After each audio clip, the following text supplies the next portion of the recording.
साहिब बंदगी सतनाम। सबसे पहले तो मैं ये बताना चाहूँगा कि आज तक जितने भी ये काल के दूत हैं, ये सब सतपंथ में घुसते हैं। घुसना ही मकसद होता है उनका। घुसते हैं बहुत शातिराना तरीके से, ऐसे घुसते हैं कि मानो इनसे बड़ा भगत ही कोई नहीं है, इनसे बड़ा विवेकी ही कोई नहीं है। और जो इनकी मंशा होती है घुसने की, जब वो इनको पूरी होती दिखाई देने लगती है, तब ये अपने रूप में आ जाते हैं। असल में चाल क्या होती है इनकी? पहले तो ये पंथों में घुसते हैं जहां पे सतज्ञान मिलता है, शिष्य बन के घुसते हैं।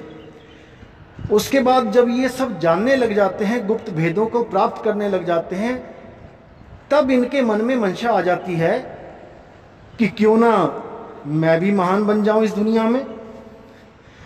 जैसे ये संत महान बना हुआ है, दुनिया इसको माथे टेक रही है, इसके ज्ञान के आगे नतमस्तक हो रही है, वैसे मेरे आगे क्यों नहीं हो सकती? तब ये लोग क्या षड्यंत्र करते हैं, भोले जीवों को उलझाने के लिए ये लोग कमियां ढूंढने लग जाते हैं। और कमियां भी कैसी, जो असल में कमी होती भी नहीं है।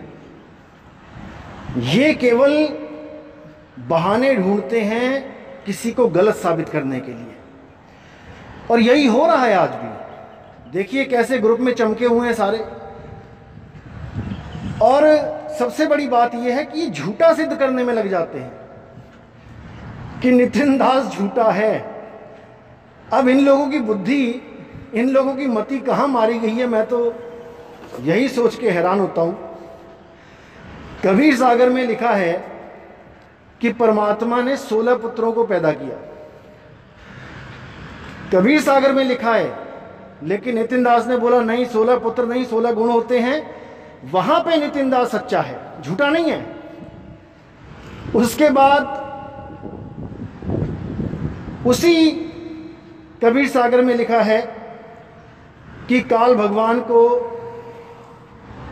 परमात्मा ने श्राप दिया, 1 लाख जीव खाएगा, 1.25 लाख पैदा करेगा।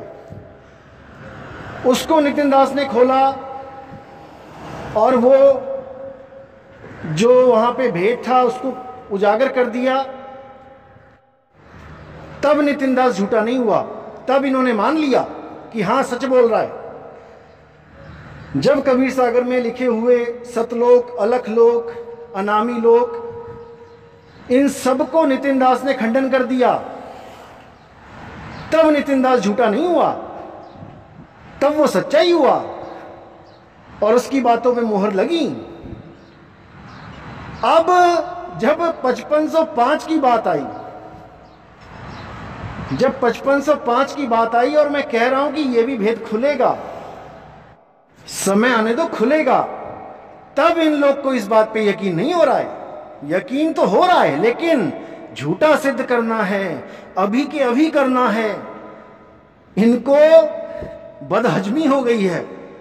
जैसे किसी को उल्टी आती है तो वो आ ही जाती है, उसको रोक नहीं सकता कोई, कितना रोकोगे, प्रेशर बना हुआ है।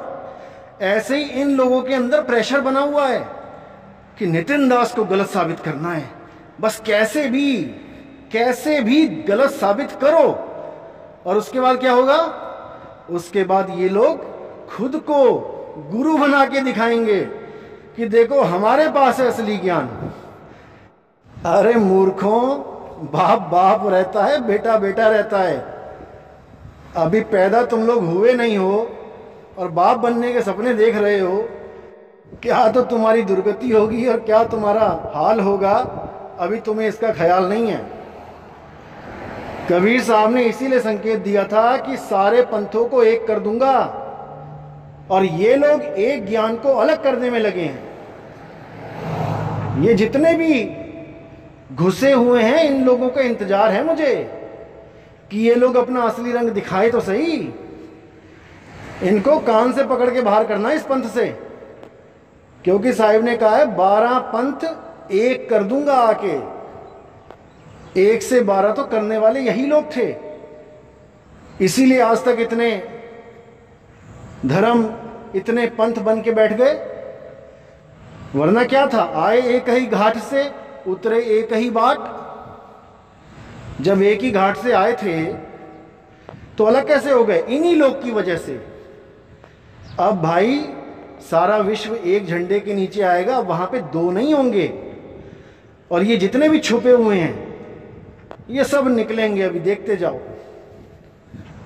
और ये कहां भी जाएं हमें कोई फर्क नहीं पड़ता, हमें तो वो लोग चाहिए जो सच में परमात्मा से जुड़ना चाहते हैं। ये राजनीति करने वाले नहीं चाहिए हमें।